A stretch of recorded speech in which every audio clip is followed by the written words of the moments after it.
And we are live. Welcome back, Geeks and Gang. I'm going to get that down eventually. This will officially be episode 3 of the podcast if you're listening across platforms. We're going live first for a video version, but if you're listening to this via podcast, I'm going to try and make this friendly for everyone. For those of you who don't know, or first-time listeners, my name is Paul Boudreau. I own and operate several businesses, including a legal practice and a jiu-jitsu page. This is Geek and Gains. I generally like to talk about things that I have studied, advocated for, learned about over the years, in addition to all things nerddom, all things progressive, all things futuristic, all things trying to make the world a better place through fitness, diet, general fun, and happiness. This is where I come to try and be a happy person, because sometimes life gets you down and you need to geek out on something fun, get a little pump in, and live a better life. So today I want to talk about something extremely important, very near and dear to my heart, and may in fact, at some point, save a life. How are we going to save a life today? Well, today we're going to talk about something that I have been advocating in favor of for nearly 15 years. Yes, I said that right. 15 years. I know I'm turning 31 this year. I'm getting rather old. So my background on advocating for this started when I was in high school. When I was in high school, there was a public debate topic in which I was a nearly undefeated state champion, won district, regionals, and state without losing a single ballot. And our main point of advocacy had to do with public health assistance to sub-Saharan Africa, which is not particularly important as far as why that was the topic area for that year, but studying it became one of the most beneficial things that I've ever done in my life, not just in the abstract, but it really helps ground us in how, we often refer to things as like first world problems. And I think the recent snowmageddon, snowpocalypse, Arctic freeze, whatever you want to call it, that hit much of the Midwest, including my home state of Texas, which was hit particularly hard. I think enough time has passed where we can be open and honest about a conversation that happened and understand what happened as far as a failure in infrastructure due to underregulation, failure in infrastructure due to lack of weatherization, failure of infrastructure due to lack of understanding the predictive models for global climate change. A lot of that are topics that we can geek out on in another separate podcast. Today I really just want to talk about the Life Straw. This baby right here. It's about 12 to 14 inches across in a bag for anyone who's listening. Now, the Life Straw is a personal water filtration system. And one of the things that happened when essentially the grid fell in the state of Texas, and individuals were not able to have access to safe drinking water. They didn't have heat. They didn't have many of the bare essentials, but they did have snow, bountiful amounts of snow in and around their home. But the problem with snow is that it's actually not safe to drink. By and large, snow, once you could have harvested it, will be filled with toxins, potential heavy metals. It will, at a minimum, it's going to have particulate matter that's been coming from businesses, from construction. There's all kinds of particles that will feed itself into the snow that makes it, even if it appears white and clean and pristine, it's actually still exceedingly dangerous to consume. And so I wanted to talk about, in particular, the Life Straw. The Life Straw is something that can give you up to 1 year's potable water. So essentially it gives you extremely clean drinking water. It's made by the company Vestergaard, and it functions off of a membrane microfilter, which are made of tiny hollow holes, which is a fibrous membrane technology. It's a similar technology that they use in dialysis machines. So it has the microns. It has essentially the tiniest holes you could imagine for filtration. It removes 99.999% of all bacteria, including E. coli. It removes 99.999% of all protozoa. It filters 4,000 liters or 1,000 gallons, meets EPA USA drinking water standards. It's really, truly a revolutionary technology. You can pick one of these packages up. Again, I'm holding it still in the package. It's about $14 on Amazon. When we were running an affirmative case in high school, we figured if we could get these things in bulk down to about $2 to $4 per unit, you could effectively, for just a few $billion, give one to everyone on the continent of Africa. And certainly there are there's this false idea that everyone in Africa lives in some third world developing country, and that's simply not the case.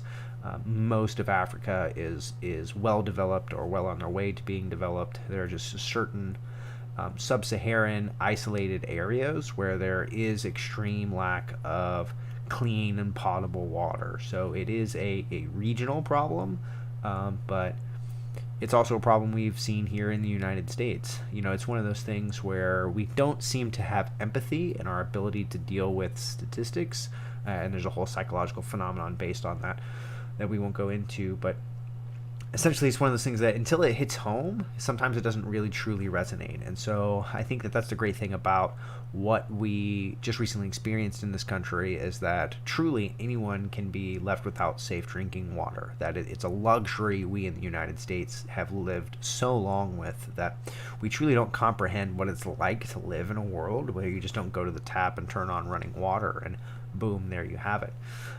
So this is I think a must-have for everyone, particularly everyone in Texas now sees kind of the pitfalls of what happens when you're not properly prepared. So we want to have, the best tools available, and this is one that's tried and true. It's essentially, the holes are essentially so small and porous that nothing that would be toxic can escape the filtration. And you can essentially use it for an entire year.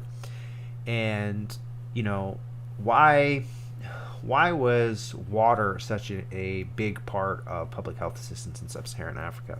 Well, family, Geeks and Gains fam, let's put on our math cap and let's look at some of the most recent statistics. These statistics have actually not changed much since I did the research back in high school in 2006, 2007, 2008, years I was doing the research. But the numbers are staggering. And just putting this into context with the terrible, awful losses that we've had with COVID-19 as a novel virus, this is something that is perpetually happening. It essentially is ongoing and has been happening since the 1990s, in which we've been keeping recorded records. And even before that, the records just essentially didn't exist. As of to date, according to rehydrate.org, 1.2 million children will die from diarrheal-related diseases due to impure and unsafe drinking water. That also includes bathing water. 80% of them in the first 2 years of their life. That's 23,365 a week, 3,338 every day, 139 every hour, 2.3 every minute, or 1 every 26 seconds. And there is no vaccine. There is no major governmental institutions trying to deal with this other than the World Health Organization's essentially Millennial Development Goals, which have been largely successful to bring out and eliminate lots of global poverty, but that's relative poverty. And relative poverty is essentially, in third world countries or developing nations, is defined as living on less than $1 a day. So you can see that if you only have about $1 a day, something that costs $14, even though life-saving, can be extremely cost prohibitive. And so one of the things that you can do if you're ever interested is you can go to defeatdd.org, DD, diarrheal diseases, defeatdd.org is an institution that I've followed over the years and I think does fairly good work. I've given them some support in the past. And, poor sanitation and poor drinking water are huge problems that we're going to have to face as, our global population continues to boom. We're at about between 7 and 8 billion right now. I don't know what the official census is, but sometime in the next 20 years, we're supposed to get up to and surpass maybe even 10 billion. Well, when we have that many people, safe and potable drinking water, fresh water, only makes up about 1% of the global water. All the rest of it is salt water, much of which has been contaminated, much of which is it requires excessive amounts of energy to desalinate water. There's also what's known as brine that's left over from desalination. That's very difficult. It's essentially a byproduct that you have to get rid of. And so, this is going to be a topic that's going to be recurring for the next, 20 to 30 years, is how are we going to have sustainable, fresh drinking water? How do we prevent these diseases? Obviously, we need to deal with global pandemics as they arise, but this is a systemic problem that are wholly preventable diseases. We don't need any new science. We don't need any new fancy gizmos. We already have the technology in hand. We can deliver these to essentially every person on the planet if there is political will and there is infrastructure to do so. And so this is something that I think we need to take pause of and be reflexive of, is that though we have an exceedingly difficult problem here in the United States and in Washington State specifically, we're now going back into phase 3, so things are going to be opening back up again, and we're trying to find some sense of normal once again. Current projections look like with the vaccination rollout, that Washington and much of the United States will hopefully be able to get back to whatever our new normal is going to be sometime in July or August of this year. So as we move past, we don't want to have just a narrow focus on these type of problems, but we want to look broad in our scope and understand truly what are the systemic problems that led to the outbreak of the coronavirus, the lack of proper PPE, the lack of public faith in education. There are a lot of issues that we need to address, and with that, we can supplement and look to other ongoing problems that are equally as heinous, equally as devastating to communities. Often communities for the bottom billion that are seemingly left behind in many of these conversations, both in the distribution of safe drinking water, but also in the distribution of vaccines. There's been an ongoing conversation about who's going to be receiving the vaccine, and as we've already seen, it's been tiered and limited to people who meet certain classifications. And so we want to have an ongoing policy discussion on what's the best way to approach public policy and public health. Number one is going to be having everyone having access to safe drinking water is exceedingly important in times of crises, both in the United States and abroad. So this is just one thing that I have been really passionate about over the years, is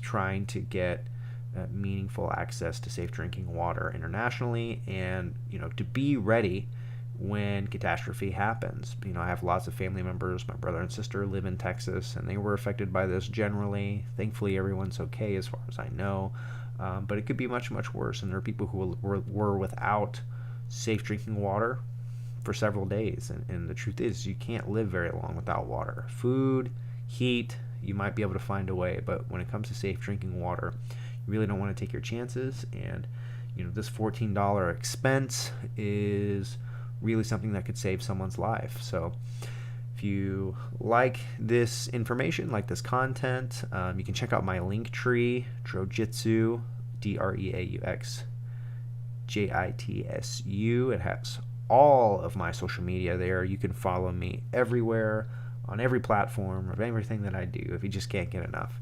But most importantly, if you do nothing else, you should just check out defeatdd.org. Again, defeat diarrheal diseases, defeatdd.org. This is a great institution and something that I think you would be well spent in researching and thinking about and contemplating for the future. What is the future of our water resources? What is the future of our global health? What is the future of our infrastructure, both here and abroad? And with that, we can lead better and more meaningful lives, and we can spend more time geeking out on stuff that's fun and entertaining.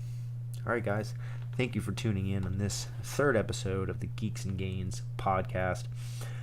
I hope you enjoyed this content. If you do, I can add more long-form content in the future. And thank you for tuning in. This concludes our podcast day. Click.